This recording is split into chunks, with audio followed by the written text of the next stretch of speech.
Hello and welcome back to the Pixel Street Podcast. This is episode 225 of the show. As always, I'm one of your hosts, Joel Campos, and joining me is the one and only John, MLB The Show 23. That's your nickname, Hanson.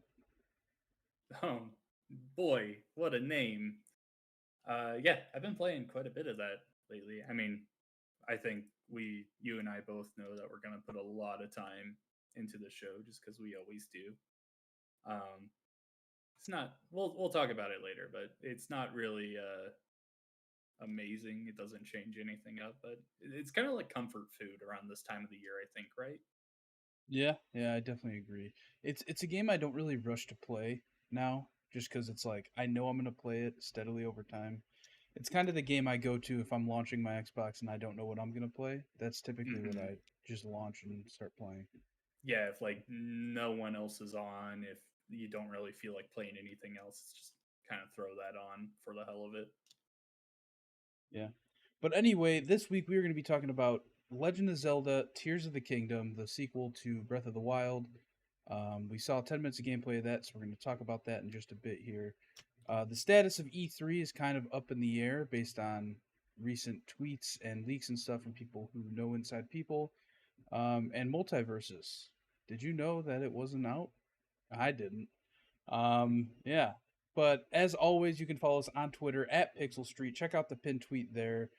We have an invite link to our Discord. Come say hi. I've been 3D printing stuff and posting pictures about it in the Discord. So feel free to join in on that conversation or just start talking about whatever you want. Show us a picture of your newest thing. You talking to me? Yeah, It's in the Discord. yeah, but you could be on the podcast. I don't have that technology. That's Uh, well, I see it. impossible. I see it behind you. It's blurry, but it's there. It's there. Here, I'll screen share. If you're watching the podcast, you can see it right now. I posted a picture of this thing called the Stage Top, which was a Kickstarter, and now they released all the files like a week and a half, 2 weeks ago. This is how far I am right now. I'm currently actively printing a bunch of stuff right next to me. 3D printing, John. We're gonna have this conversation right now. It is Okay. the most frustrating hobby to have on the planet for Mm-hmm. one, but it's also the most rewarding. It's also the dumbest and the smartest. Mm-hmm. It's it'll make you feel like you're the smartest human being on the planet. One Mm-hmm. minute, next minute you could feel like you know nothing about Mm-hmm. anything. It is John. So I Mm-hmm. printed what you can see in this picture, right? All the white. Yeah. Those are 9 separate squares. I printed all of those fine, and then I went to go print a 10th one, and for some reason my printer was like, "No, I don't like that." And so I left it printing overnight. It started fine because every time I start a print, I watch it to make sure it's printing fine. And then like halfway through, it just like completely fucked up, and it turned into like spaghetti. Pretty much is what happens when it fucks up. Uh-huh. And so I spent all Sunday, like all day Sunday, probably 6 to 7 hours troubleshooting my 3D printer trying to get it to work. It's John, it is the most frustrating. It's part of it too is that there's so many 3D printers. Like I have an Ender 3 Pro, which is like the most common. So it's pretty easy for me to find like a tutorial of somebody like here's how you take it apart and check this to see if that's an issue. Here's that. It's just like there's not enough info out there and there's no one place to go look for like how to fix stuff. So basically, I had to take this whole thing apart like multiple times on Sunday trying to figure it out. I could not get it working Sunday. Finally, I was like, all right, I'm just going to replace this part, order it online, see if that helps. Monday comes and something clicks with me while I'm working. I'm like, oh, maybe I should try this. And I did it and it fucking works, John. It took me like 10 hours total, but now it's up and running again as of Monday. Um, yeah, it's it's so frustrating. And another thing too is like with a lot of hobbies, you can solve like issues and stuff. Um, like take PC gaming for instance, right? You don't have as good of a PC as me, and I don't have as good of a PC as like Andy Cortez from Kind of Funny, right? A lot of problems you might have with your computer, I don't have with mine. You know what I mean? And that's because like I paid a lot more money for my computer. Whereas in the 3D printing world, like I had this conversation with Matt and Chad the other day via text. in the 3D printing world, like my printer, I paid $100 for it, and like that's not a lot of money for something like this. Whereas Chad's 3D printer, I think he paid like 600 or something for it, maybe even a little more, and he will have the same amount of issues I have, like no matter what. It's like it's like the one hobby where the amount of money you put into it doesn't even matter, which doesn't Mm. make any sense to me. I don't know, but yeah, I'm fully printing it. I'm getting my stage top going. Right now, I have a 3x3. I think that's where I'm going to start, and then I'm just going to expand to make it a 3x4. I think by the time I'm done. But it's super cool, super cool, That was a lot of 3D printer stuff that I dude. totally understood. It's annoying, man. It's annoying. I've been ordering filament for this. I got a cool Hmm. color scheme down. It's gonna be like the Destiny 2 Vanguard. Uh, R.I.P. Zavala. Um, yeah, Lance Reddick. yeah. But yeah, that's 3D printer talk. John, let's get into the news. Oh wait. I Also, hold on. We didn't oh, shout the YouTube.com slash Pixel we Street did. videos. Yeah. We stopped at Discord when I went on a rant. YouTube.com slash Pixel Street videos. That's it. Let's get on Right. to the news now, John. We have seen 10 minutes of gameplay of The Legend of Zelda Tears of the Kingdom. Hmm. And guess what, John? It looks freaking awesome. It looks just like Breath of the Wild. Nah. Yeah. But nah. No. So okay. I've seen a lot of people throwing out this bullshit that Tears of the Kingdom is just glorified DLC.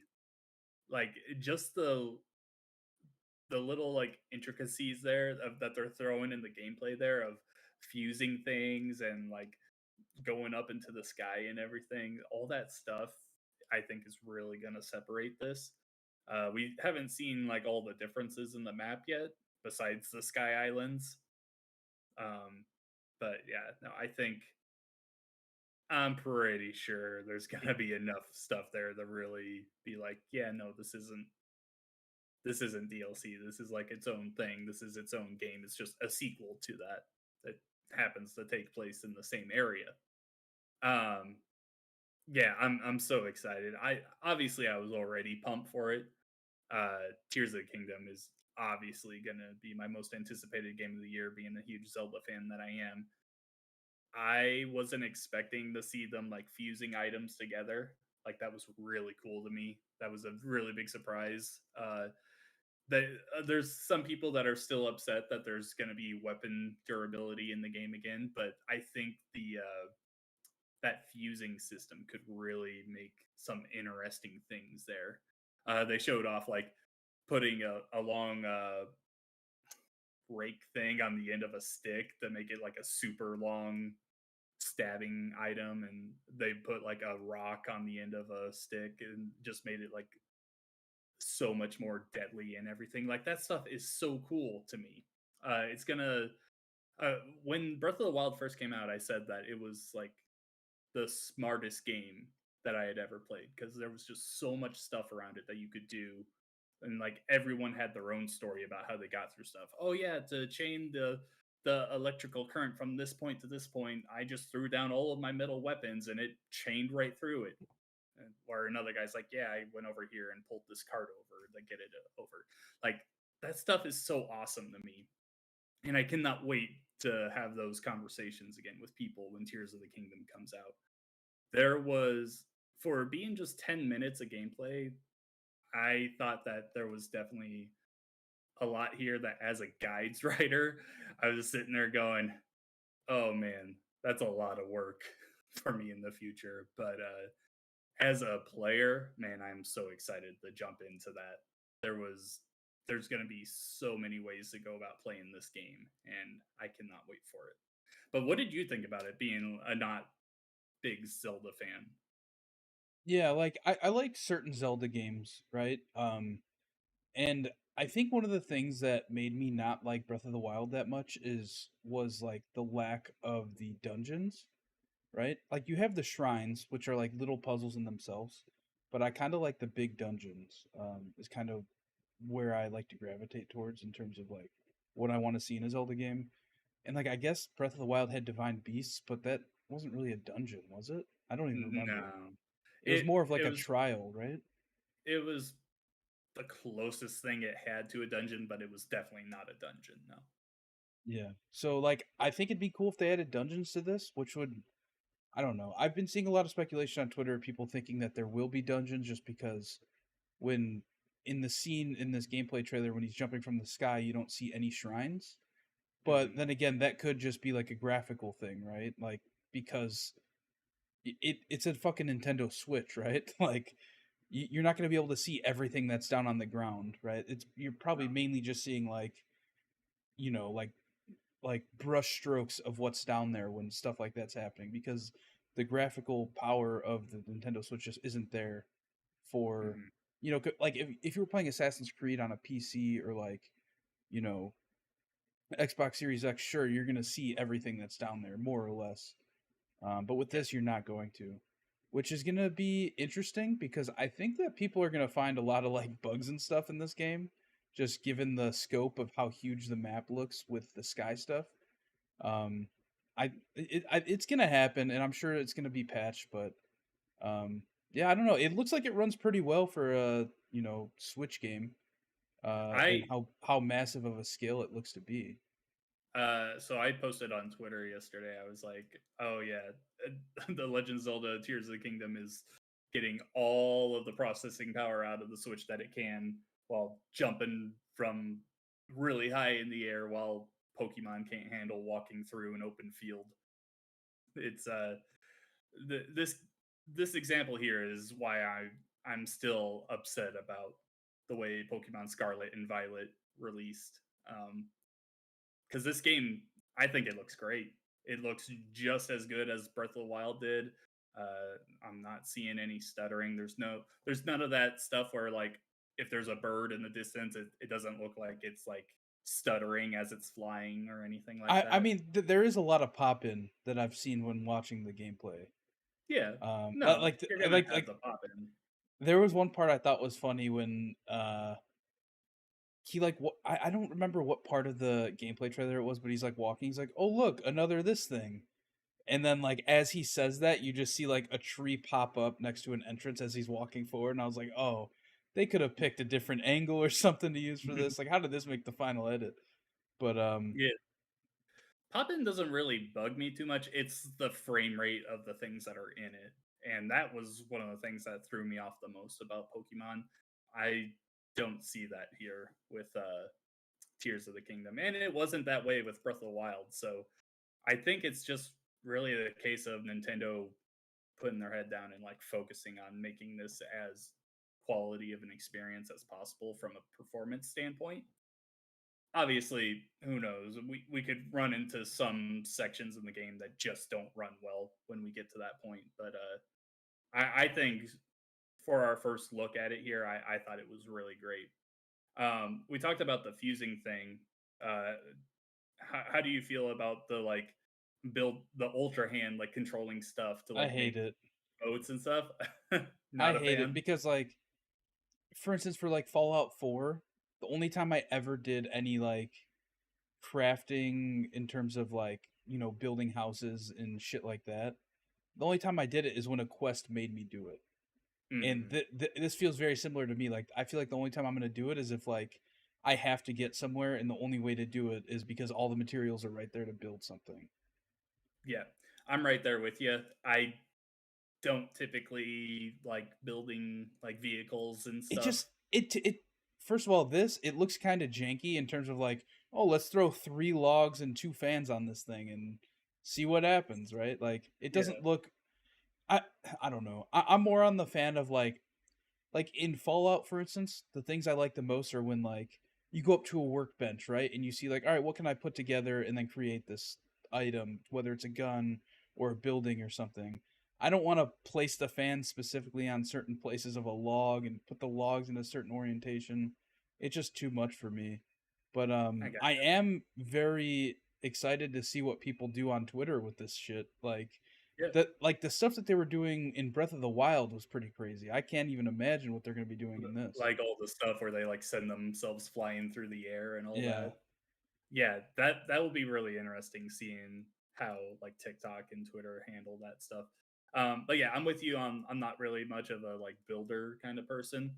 Uh that being said, I do like the way the Zelda series handles their puzzles, where they do give you everything to find it out your own way. So maybe there will be some interesting ways to um, do all that. I don't know. We'll see. But I'm kind of with you. If there was one part of this where I was like, I don't know so much about that. It's definitely the like building vehicles stuff.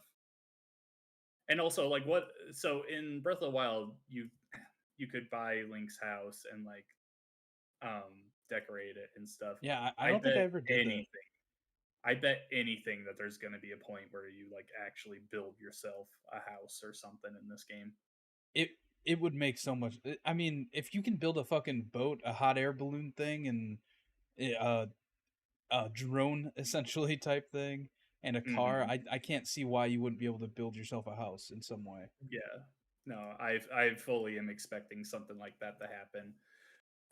Yeah, that stuff doesn't really interest me, but man, I'm just so excited to run through this world, man. Just like diving off the islands and flying down, and John, I like all. how excited are you for an inevitable Switch Pro that has enhanced graphics with this? Man, I've given up on that. That's not happening. I It's don't think. a Switch Pro or a Switch 2 is happening. Oh yeah, the Switch 2. I'll go with that, but I don't think a Switch Pro is happening. I know. I I'm saying think either way, whatever the next Nintendo thing is, you know this is going to be like a launch title that has enhanced graphics in some way. maybe. Um, no, I think they if they were going to do that, they would have delayed this to that release. I don't know, but there was also there's also been talk that the next Switch console doesn't have backwards compatibility, so you might be right. They might just port this over to that. Whatever happens, man. I'm just ready for a new Zelda game. I thought that we were going to get a Breath of the Wild sequel a lot sooner than 6 years later. Honestly, I thought that they were going to rework this and like get it out quickly. I mean, Obviously, we've been saying the same thing about Mario Odyssey too, right? yeah, yeah, that's the same exact situation. The difference is that we knew this was coming. We haven't heard a thing about Mario in forever. I mean, also I feel like the content, like granted, I didn't play that much Breath of the Wild. Like I probably played 30 hours of it, like scattered throughout the past 6 years now. But Mhm. I feel like it doesn't look like there's that much new content here that warrants a 6 year dev cycle. I will say we've only seen 10 minutes of gameplay. So it's kind of hard to say that. I have noticed there are a lot of new enemies. That's the stuff in the sky, the islands and all that that will make for some new kind of area. I think that's where the dungeons will be. It's like up there. We've seen Link like push open some doors to go to the outside, so maybe he's like leaving a dungeon there. I don't know. But I definitely think there's going to be plenty of content there that you didn't see in the first game. I mean, I would hope so, or Yeah. Twitter's gonna be very mad. No, I mean, well, let's just stop right there real quick. Twitter's going to be mad regardless. I mean, they're going to find a way to try and dunk on this game, and I'm going to be over here so happy that I'm playing it. True. Also with the gameplay reveal, we saw that the Switch OLED Special Edition is in fact a real thing. Yeah, I was after the last showing at I think it was the Nintendo Direct, I was starting to believe that that was fake, but no, they came out and they're like, "Hey, it's real. 350. It will be my first OLED model that I get." So, I'm very excited for that. I'm very excited to see just the jump in quality cuz I have the day 1 Switch still, the original one. I'm very excited to Yeah. see the jump in quality between them. A pretty big YouTuber, Beat 'em Ups, actually has the Switch OLED, the new one. And he posted a whole unboxing video on it. And in the video, he had pre-recorded it because it was before it was announced, and like before anybody knew it even existed. He didn't tweet anything about it before, like you know, revealing that it was a thing or anything. And then in this video, he says how he got it, but then like he decided later before uploading to mute it because he doesn't want to like get whoever sent it to him or whatever in trouble, which like Get them in totally trouble. makes Yeah. sense. But at the same Mhm. time, like I would love to just know, like, dude, like how like, and not even because like I would want to get one early or anything like that. Just like, how does something like that leave the factory and then get in somebody's hands? Unless it had to have been somebody inside the factory that just like took some and sold them for a shit ton of money. Um, Maybe. but and also like it, if you search eBay right now, I guarantee you're not going to find one of these. So that's why I'm saying is like, how do you even get in touch with somebody who would want this? But yeah, that Yeah. Switch OLED, I love the gold on it. I wish that the left one had white though instead of green, just because like the gold and green is kind of ugly to me. But the Mhm. right Joy-Con looks great with the white and gold. Yeah, I'm a big fan of it. I think I still prefer the Skyward Sword Joy Cons over it, but nah, I'm excited for it. They also announced a carrying case and a Pro controller, which I'm not putting money on those probably because I'm already dropping $350 on a console. But I'm, I John, thought where do those you looked pretty cool. stand? Where do you stand with limited edition consoles not coming with games? The game. I'm fine with it. Because it's, I mean, you're gonna if they put the game in there, you're just going to be ending up paying for it anyway that way. For me, with how much I prefer playing digital games, I don't want a physical game thrown in there. I don't want to be forced into that. So I'm totally fine with just getting what I want. Like the collector's edition thing does that as well sometimes. Like Red Dead Redemption 2 had a collector's edition that didn't come with the game. If I were getting that, I'd be like, okay, yeah, that's fine. I'll just go home and download the game. You're still paying the same amount of money. It's just one extra step. So I'm not that worried about it. Yeah. I mean, I really don't care either way, but I was just Physical curious what your thoughts collectors, were. I totally get them being upset about it, but me being fully digital with my games, I don't care. You see, my thought process is like, first of all, they could have put it digitally with the console as well, right? It didn't have to be a They could physical.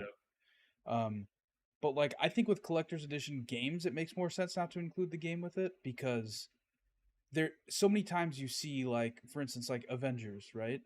I think like 2 months ago I saw Wario64 tweet like, "Oh, the PS4, collector's edition of this game is down to $85 or something like that."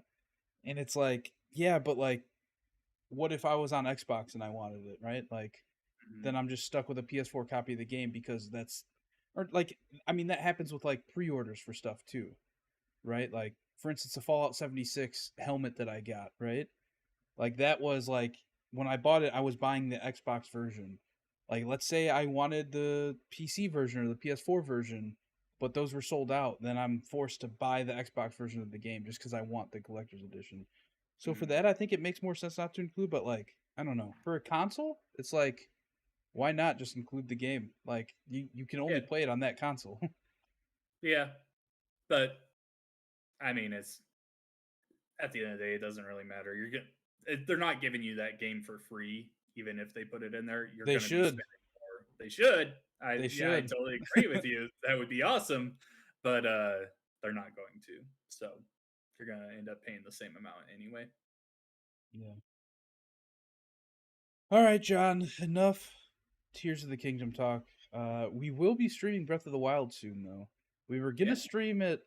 What day was that? Monday or yesterday, Tuesday. yesterday, Tuesday. Um, but I literally ran around my apartment looking for my Switch like a fucking crazy person. John. I was driving myself insane. I was just like standing here. I was like looking. I was like, where the fuck would it be? Yeah, Like I was like he looking around. I was texting Elise. I was texting John about it. I was like, dude, I don't know where my Switch is. yeah, he's texting me, and I'm like, I don't know what you expect me to do about this. Well, I was He's mainly texting you because we were supposed to stream it, and I was like, Mhm. I don't know if I can. I don't know. And then John's like, well, if you have another Switch, you could download the save. I was like, Elise has a Switch Lite, but that won't work to stream. No, But yeah, turns out I after like 35 minutes, I remembered I took it with me when my sister drove me to my dad's one weekend, and I forgot it in her car. So I'm so glad I remembered that because You I had are completely forgotten. you are the irresponsible kid that leaves their console I mean, wherever if they anything, I work. I think that just shows how often I use my Switch because I think the last time, because when I was texting Elise, I was like, we played Super Mario World 3D World like 2 weeks ago, and I don't remember taking it out of the dock after that, but I guess I did. Moving on, John. Anyway, sorry, that Breath of the Wild stream is going to be John trying to show me why I should care about Breath of the Wild more or less, what I'm doing wrong, because I know I'll be there's a lot I'm coaching doing him. wrong. He'll be coaching me. Moving on, E3 might not be happening as more studios have pulled out. Um, this all kind of unraveled yesterday, more or less, right? I think Yeah, Ubisoft announced kind of first as like the first big one to say, "Hey, we're not coming to E3 this year," after they said that they were going to be at E3 no matter what, right? Isn't that like something that they had said? they they said something close to that. I think. Yeah. But yeah, Ubisoft pulled out, Sega pulled out, Tencent pulled out. This is not looking good for E3, especially because E3 has not tweeted. They have not acknowledged any of this. Um, it'd be one thing if these companies pulled out and E3 was like, "Hey, we're aware that like they're not coming, but this is what you will expect there in just over 2 months from now," right? Like it's so close to them not to be acknowledging this. At this point, who is gonna be there? Because we know no Xbox, no Nintendo, no PlayStation, no Sega, no Tencent, no Ubisoft, no EA, like Gearbox. Oh boy, let me tell you, I don't care about Gearbox. 2K maybe, but they're not. They never show off anything big at these things. Yeah, I no, can't this find I can't find the tweet, but somebody who works for Limited Run Games. I don't know if it's the founder or the head of the company, but I was watching Kind of Funny Games Daily, and they brought up his tweet where he was saying that like they're still going to be there, just confirming that Limited Run Games will be there because while they like Summer Games Fest, but E3 just offers something to a company like that you know Summer Games Fest just can't offer them, right? Which is like a show floor to network, right?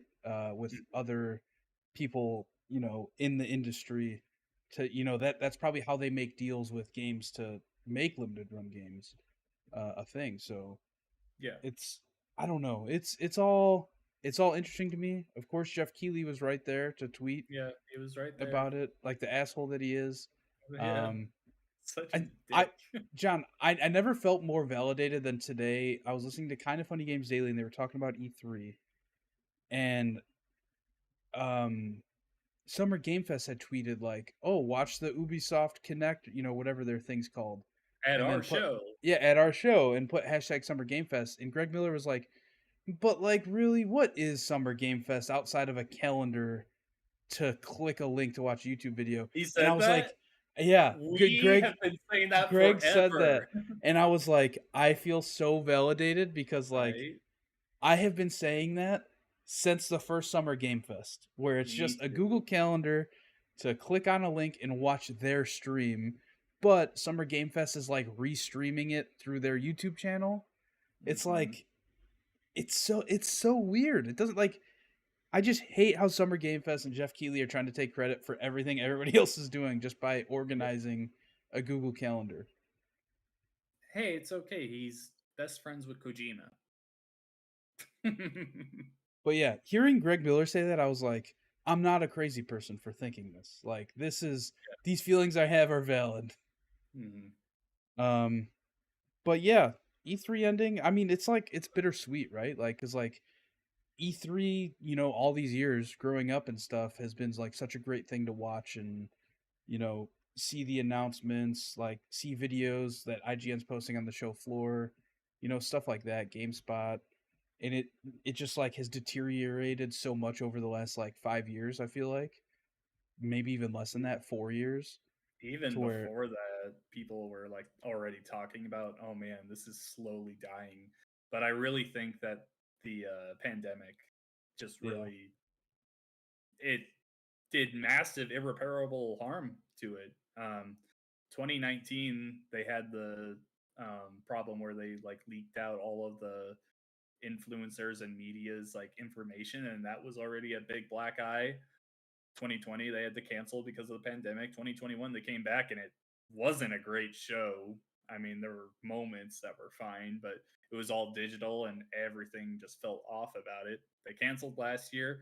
Everyone's pulling out this year, so I mean, I just don't see a way that the show goes on the way it is right now unless it unless they really want to like go through and be like, "Oh yeah, this is all for indies and double A studios," but like they charge so much money for people to be at their show. So I just don't really see a way that these companies will put that money in if they don't get like the big returns out of it that they would any other year, where the bigger companies are there so they could talk with them and market themselves and all that.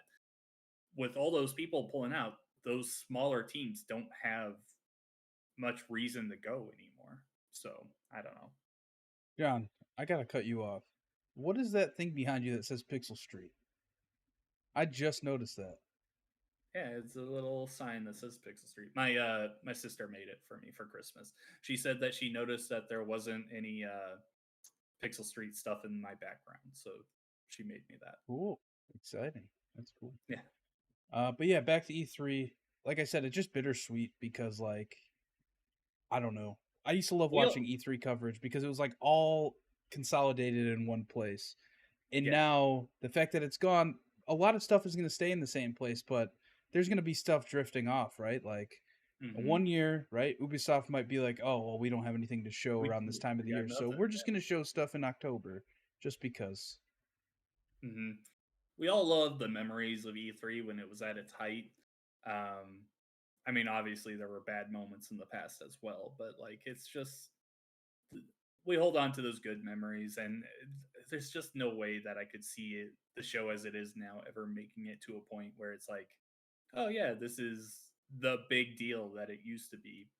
I don't think Summer Games Fest has taken that spotlight yet, but it for like centralizing a show that shows off all this stuff that's coming. In that way, Jeff Keighley's done a great job. He's getting companies, the larger companies, to care, but there's still some that just won't participate in that because they're going to do their own thing. And like you were saying, things are going to spread out more.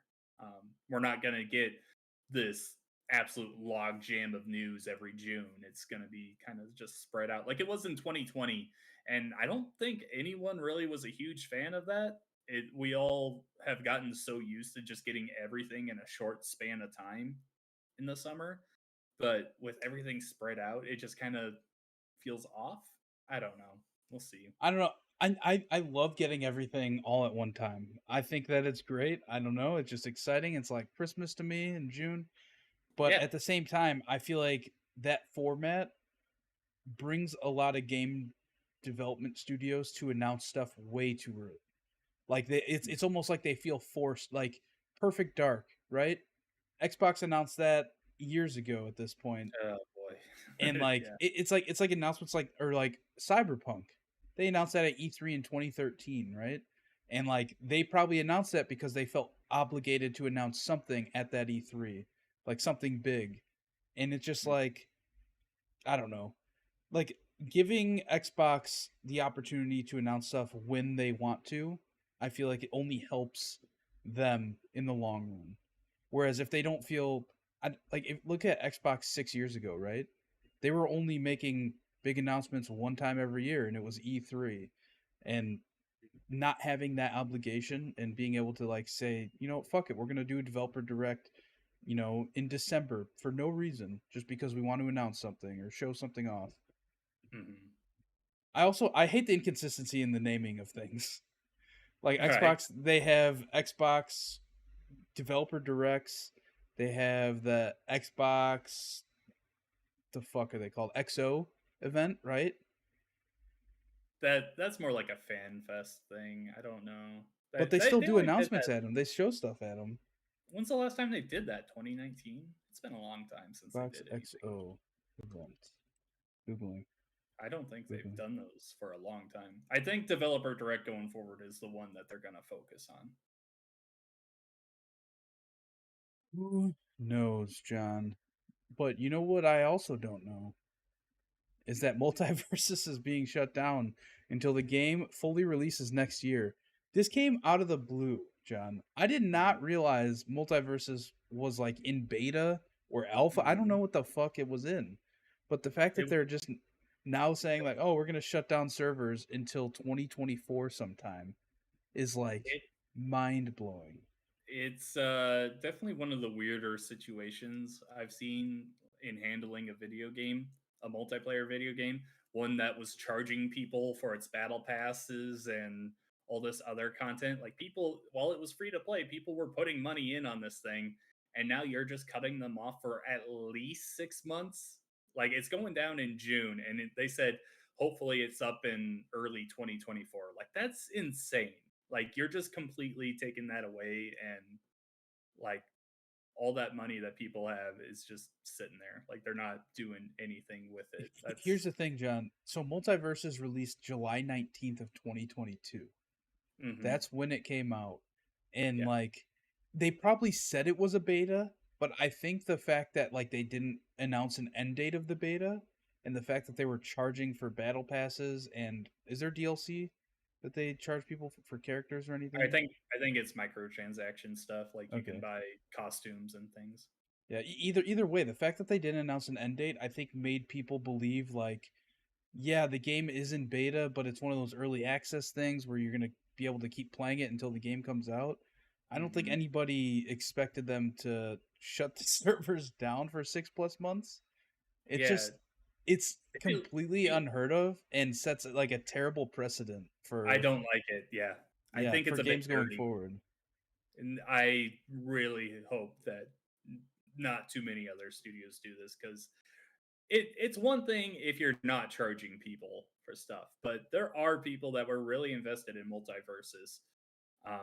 I know that they were having massive problems. They said there was numbers coming out recently. I think they lost like 99% of their player base. Like it just completely died off because they weren't updating the game anymore.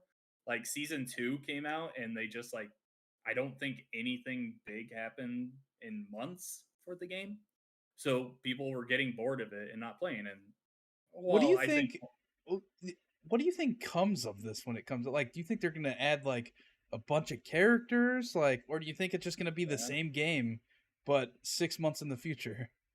I think obviously more characters.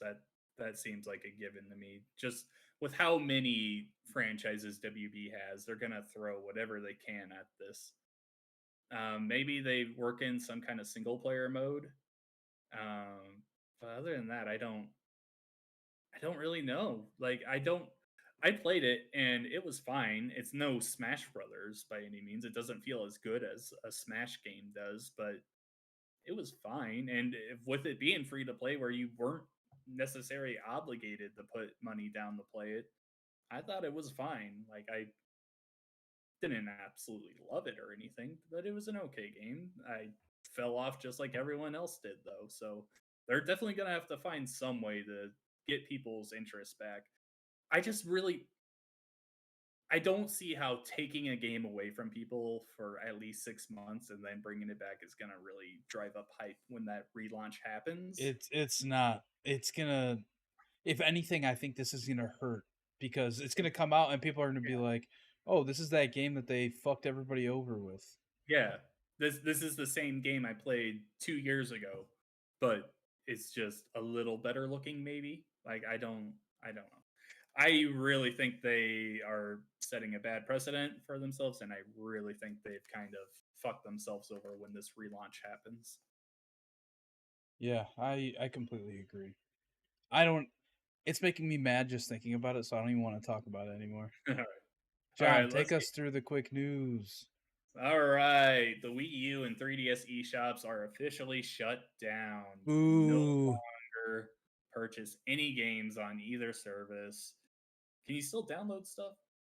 You could if you own something, you could still download it. Okay. So and you That can still they also re-enabled the ability to redeem codes. So I think you used to be able to buy code cards at stores back in the day. I don't know how long You could ago. at GameStop. Yeah, and so they re-enabled that ability until April 3rd or 1st or something like that, just because I guess people were complaining that they had codes they didn't redeem. I Gotcha. don't know. If you're still holding on to a 3DS code for a game, what the fuck are you doing with your life? Yeah, just redeem it. Just do it. Okay, yeah. This sucked. I don't care about the Wii U. I never liked the Wii U, but the 3DS was a very good console, and I am sad to not have access to some of the games on that service because I was going through them in the last couple of years, playing some older games that I missed out on, and it was a really good journey. There's some very good stuff on that console. I do want to Next, say I do want to talk about this for a second here. okay. I was talking about Pokemon games, right, on the 3DS and bringing them from Pokemon Home over. I got to a point to where I was like, all right, do I want to buy all the Game Boy, original Game Boy and Game Boy Color versions of Pokemon on the eShop, or do I want to gamble and hope that they bring them to the Switch virtual or whatever that's it's not even a virtual console, what the fuck they call it? I don't know. Whatever it is, the Game Boy Library. emulator on the Switch. Switch Online, Um that's it. yeah, Switch Online. And I like added it all up. I was like, I could spend like $60 or $70 on old Pokemon games, or I could just hope that it comes to the Switch. And I did not spend the money, and I'm gambling, John. I'm hoping it comes to the We Switch. all are. I did the same thing. I was right there with you. I was like, I own Silver on my 3DS, but I was like, do I want to get those other classic ones? I already have played through them countless times, but like, do I want to do it again? And I decided not to. I am confident that sooner or later they will come to the Switch. So, I hope so. yeah. All right, moving on. Japan has approved Microsoft's acquisition of Activision. That's one major hurdle down for the company. We were also the U.S. Congress is starting to speak out on Sony's uh, over. I don't know what the word would be. Their dominance in the Japan market. So who knows what's going on there? That I'm so done with this story. Let's move on. Resident Evil 4 Remake sold 3 million copies in 2 days. In comparison, Resident Evil 2 Remake sold 3 million in a week, and Resident Evil 3 didn't sell 3 million until a year and a half later. So, yeah, people like RE4, if you didn't know. It's Wait, getting, really? I thought people yeah. hated that one. Oh, no, no, Joel, you're in the wrong spot. People I loved I Resident thought I thought people hated it so much that they were just releasing copies of it, trying to make up for the dev cost. I know, right? No, they love it. They love them some. I've been seeing a lot of people hyphenate it as RE4R, and I just keep reading it as rear online. Rear, And I'm like, rear. that's interesting. But yeah, Resident Evil 4. People like it still. The Last of Us Part 1 is getting heavily criticized for running poorly on PC. Joel, are you gonna buy it on PC and see how No, bad it runs? Yeah, you no, are. I'm not Cool. because I like PlayStation trophies too much. Even though I don't get them all, I just like getting them. Um, yeah, and I don't know if there's ever a game that's on PC and console, I typically get it on a console, especially if Same. it's like a first party game like that. It is on sale right now on PS5 for $49, which is the first time I think it's gone on sale since it came out. So I'll probably end up picking it up there. Because one thing, like, I have I'll a wait for it to buddy. go lower. I mean, we game share, so if I buy it, you Oh have yeah, it. that's right. Um, so my buddy David, ever since the show came out and he watched the whole season, he wants to play the game, and I was like, man, I want to bring my play. He doesn't have a PlayStation, and he doesn't have any intentions to buy one. He's not a big gamer or anything. He has a Series X, but um, yeah. So I told him I was like, I'll bring my PlayStation over, and like we'll play like a few hours one weekend, a few hours the next weekend. And he's like so down, and I was like, but I don't want to spend $70 on this fucking game. No. You know what I mean? And and what has been irritating me is seeing Wario64 tweet like every week, "Oh, you can buy a pre-order key on cdkeys.com or whatever the fuck for The Last of Us Part 1 on PC for $48. And it's like, why is it on sale before it's even out on PC? But I still have to pay $70 on PS5 to play it. It's so dumb. And it's been out on PS5 for months. Mhm. But yeah, it's finally on sale, so I'm probably gonna cave and buy it so me and my buddies can play it. Yeah, I can't believe that that game was $70 at launch. Yeah. All right, sticking on PlayStation news, PS Plus games for April have been announced. We have Sackboy: A Big Adventure, Meet Your Maker, and Tales of Iron. Sackboy: Big Adventure, I own that on PS5, and I played like one session of it and then never touched it again. But I do want to play through it because I've heard it's good. Meet Your Maker is a game made by Behavior Interactive, the developers for Dead by Daylight, and it's a game where like you bring yourself through user-made courses and stuff and try and get to the end. That one's very interesting. That's one I'm definitely going to download and give a try. I'm very interested in that. But yeah, some good games there. Who cares about games with gold? So let's move on. Xbox is canceling the $1 ultimate deal for new subscribers. That kind of sucks for Game Pass subscribers. I mean, it didn't really affect people like us because it only works if you've never had the subscription before. No, But it works. If you run out, it never worked for me. if your subscription runs out, so say you're like me and you, we did the hack where you get 3 years of gold and then you pay $1 to test Game Pass Ultimate and it converts it all to Game Pass Ultimate. And it works if you run out of that 3 years and then do it again. Gotcha. But Cool. apparently now it's not going to work because it's not a thing. Nope. But it might still work if you, because there's still ways you can buy Xbox Live Gold and redeem the key. If you Um, have those old codes, you might be able to do it. yeah. I would So, think. and I think you can buy those on like G2A and websites like that still. Yeah. So you could probably still do it, but you'd be paying more than the $1 to up it all to Ultimate. Yeah. So I don't know. Yeah. We'll see. But yeah, I still recommend getting Game Pass Ultimate. Amazing deal. Sonic Origins Plus is set to come out this June. We had Sonic Origins last year, which is all the Genesis games ported over to newer consoles. Now they're adding 15 Game Gear games. So if you're a Game Gear fan, get on that. There are EA has 15. Hold on, there are 15 Game Gear Sonic games. mhm. All right, like is it just like Sonic 1, 2, and 3, and then just like a bunch of other ones? Nope. They're completely different. It's like Sonic 1. I want to say actually no. Oh, Sonic 1 and 2. The Game Gear versions of those games are different than the Genesis ones. It's so Um, dumb. It's so dumb.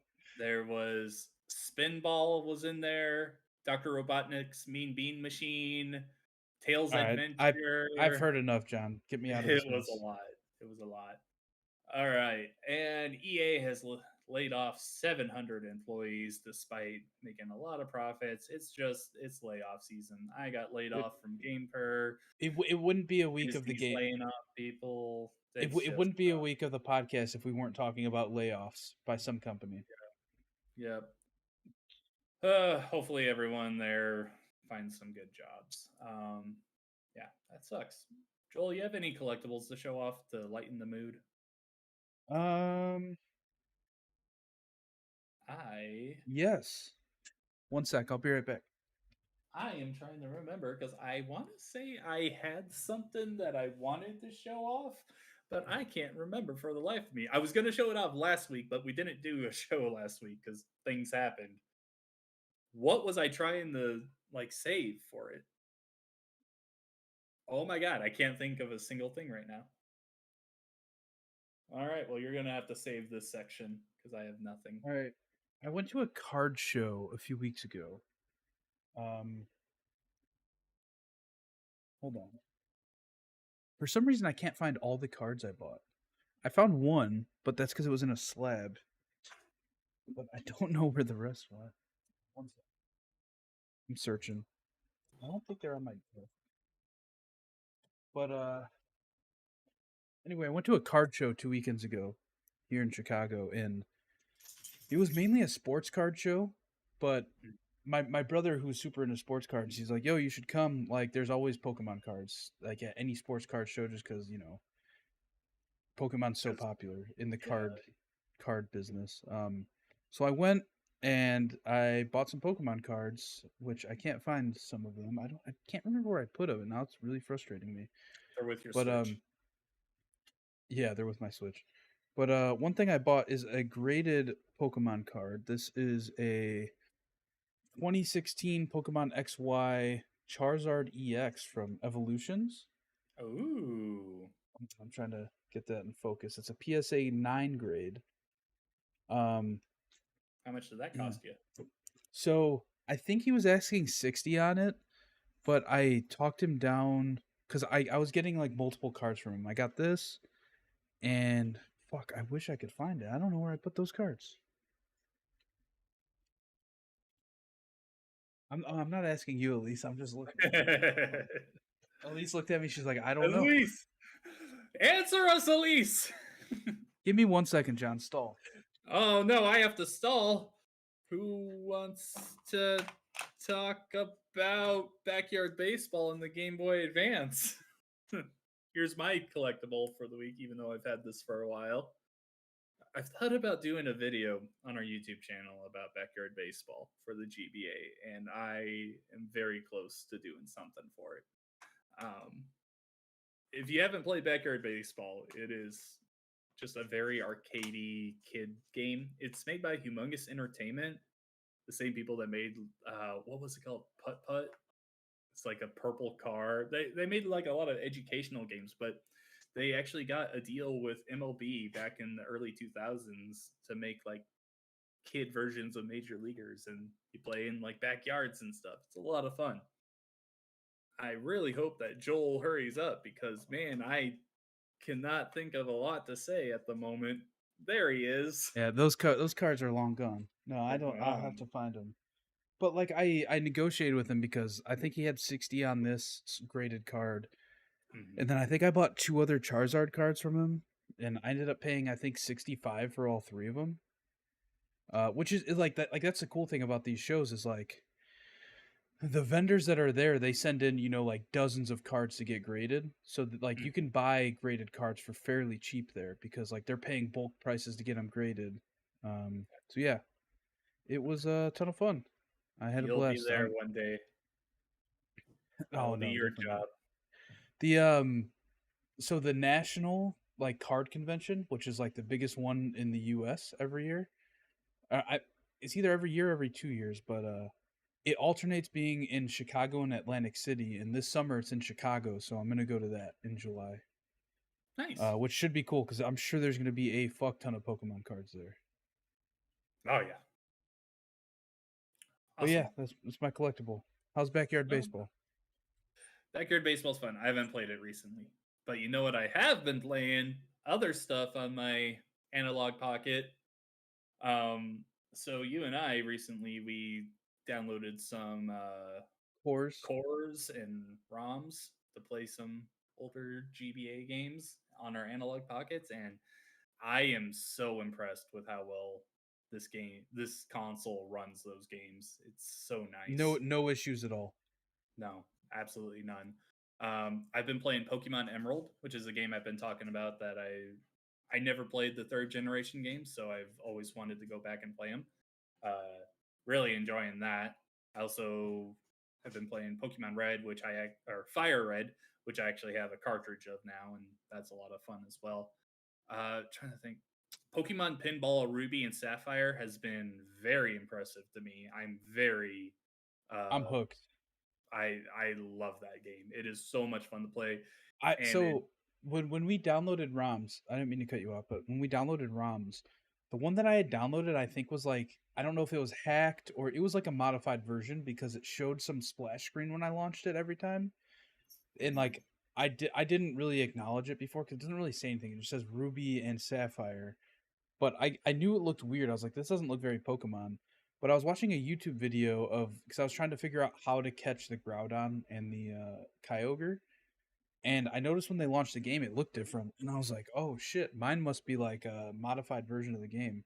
So I like, actually deleted that ROM and re-downloaded a different one. So I restarted, but yeah, that game's a ton of fun. It's so really fun. cool. makes me really want a Pokemon Pinball on Switch, like an actual new game made for They it. should do it, man. They should. But yeah, I'm having a lot of fun with that. I also downloaded a Nightmare Before Christmas game, and it's Yeah, not you good. told me. It's You not told good me. at all. But yeah, I love the Analog Pocket. I'm so excited to go further into that. Yeah. Besides that, I have been playing a lot of MLB The Show 23. I purchased the early access last week because of a new site I'm writing for. I was covering guides for it. So normally in the past, I put so much time in the franchise mode. That's really where I put like all of my time in past games. This year, I'm trying to branch out and do more things. Over the weekend, I played a ton of Road to the Show, and I got my ball player to the AAA level. Um, and he's doing really good. Like I've got his slugging like way up there, and I'm working on other stuff, and I think he's turning out to be a very good player. So maybe I'll keep playing that, but I was starting to get tired of the constant um just like going in and out of games kind of thing. That's really what throws me off with that game is like because you're only You, playing moments for your character, yeah. you don't spend much time actually in the game. You're spending a lot of time on loading screens. Here's the It's thing. fun. You Go say over. that now, John. I used to do that back on like the PS3, Oh yeah, where it was the worse. loading Yeah. times were very long, very Mhm. long. And that's why back in those days I never touched it. It's manageable now. But yeah, I got so tired of hearing the announcers that I already muted them. Um, I just don't like these Already, huh? guys. Yeah, they do this thing. Uh, do they have when you make a character? Do they have your name in it so that they'll actually say it? Yeah, my name's in the game. So when they say my name, they always it bugs me how they say it because they're all like, and stepping up now, it's John Hanson. Yeah, It's like same. such a weird inflection, and I'm like, this is annoying. So like, It, I'll it's be up. it's because when he recorded your name, he recorded the name John on one day, and then Yeah, 3 months hands. later recorded the last name Hanson. Yeah. So it's just like I don't like that. I just that throws me off, and I'd rather it not be there. But I mean, like, um, it makes sense. Like, it has to it sound does like make sense. It that. does make sense. I totally get it. But I'm also at the point where I don't want to hear number 50. Like I want a name. So I just don't. I just just decided just to mute just them. put like a nickname, like the Destroyer. Yeah, no, that sounds off too. That sounds terrible. Whatever. Oh, Regardless, John, you're gonna sit here and complain about the yes, names when yes. your guy fucking prances around the bases every time you hit a home run. You cannot even It's complain. so I love it. All right, yeah, that's another thing I want to talk about. I love equipping my characters with the worst home run celebrations. So, for a while there, he would hit a home run, he would take the bat, put it between his legs, and like do a little dance as he went up first base, and then he would like get to second base, and I don't remember.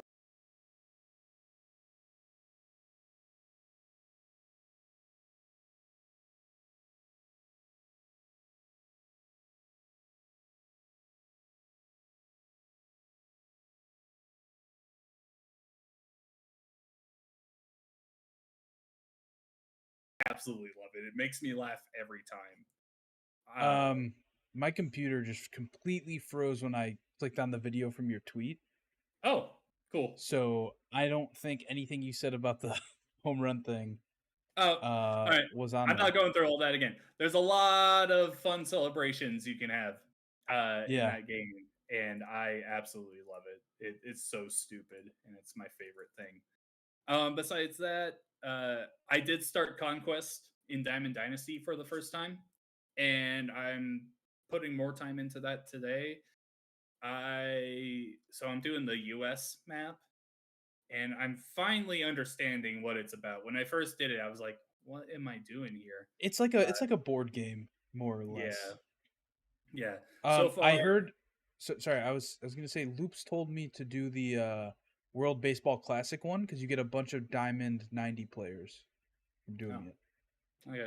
Yeah, I'll look into that.